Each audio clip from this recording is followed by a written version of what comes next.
Welcome back. In today's video, we're going to explore psychosocial interventions, which are therapy techniques that focus on the emotional and social aspects of depression. While medications like antidepressants are important for managing the biological aspects of depression, psychosocial interventions address the thoughts, behaviors, and relationships that contribute to the condition.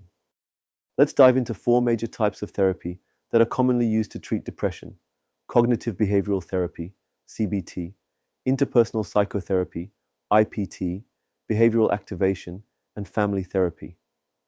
Let's start with cognitive behavioral therapy, CBT. CBT is one of the most widely used and effective therapies for depression. The fundamental idea behind CBT is that our thoughts, feelings, and behaviors are all interconnected.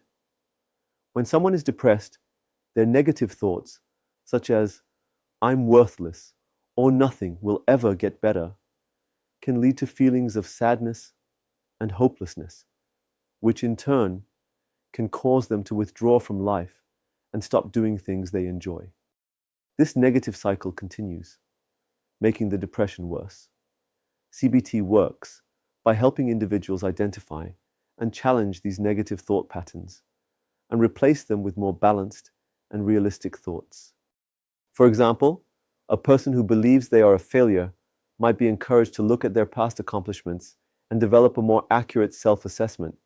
CBT also involves learning new coping skills to manage stress and problem-solving strategies that help people engage more actively with life.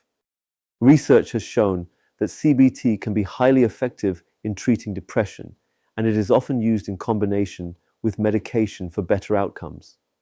One of the benefits of CBT is that it is often a short-term therapy, typically 12 to 20 sessions, and focuses on practical strategies to help people feel better.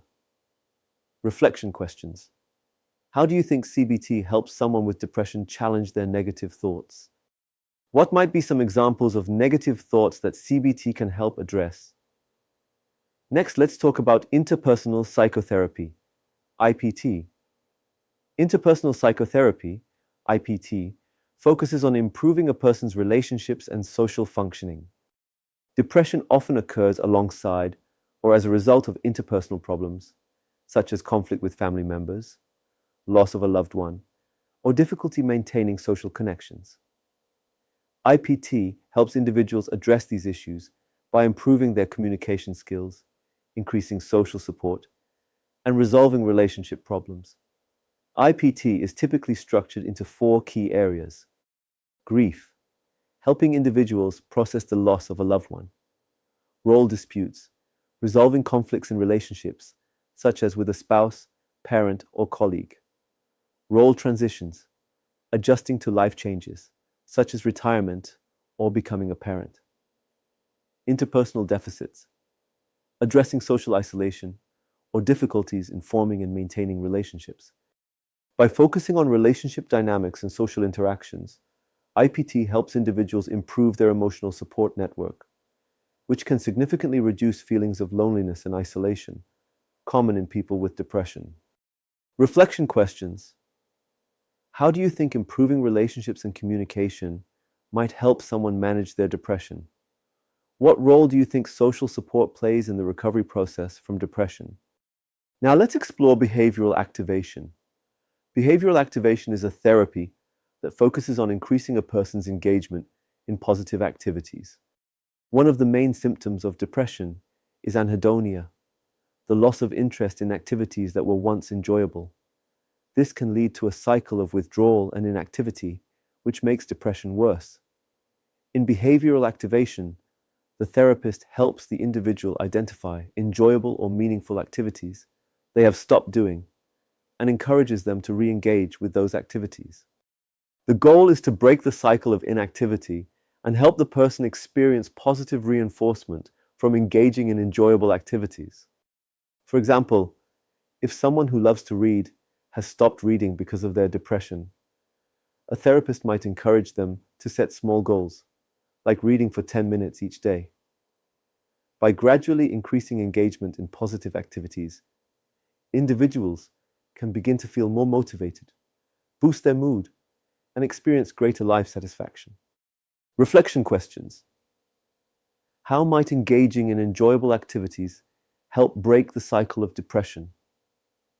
What role do you think positive reinforcement plays in helping someone with depression feel better? Finally, let's talk about family therapy. Family therapy involves working with families and loved ones to address how depression affects family dynamics and relationships. Depression doesn't just affect the individual. It can also have a significant impact on the people around them. Family therapy helps improve communication, resolve conflicts, and increase understanding within the family. Family therapy is especially useful when the individual's depression is related to or exacerbated by family conflict. For instance, if someone is experiencing depression due to ongoing tension at home, family therapy can help everyone involved learn how to communicate more effectively, reduce misunderstandings, and support each other in a healthier way. Family therapy also helps loved ones understand depression as a medical condition and not just a personal flaw. This can reduce stigma and blame within the family and create a more supportive environment for the person with depression. Reflection questions. How can family therapy help improve the emotional support system for someone with depression? What are some potential benefits of having the family involved in the treatment of depression? To summarize, psychosocial interventions like cognitive behavioral therapy, CBT, interpersonal psychotherapy, IPT, behavioral activation, and family therapy are powerful tools in treating depression. Each of these therapies addresses different aspects of depression, whether it's challenging negative thoughts, improving relationships, increasing activity, or enhancing family support. By combining these interventions with pharmacological treatments, we can provide a comprehensive approach to managing and overcoming depression. In our next video, we'll dive into adjunct therapies, such as physical activity and structured problem solving, that can further help manage depression. Let's keep it going, and I'll see you in the next one.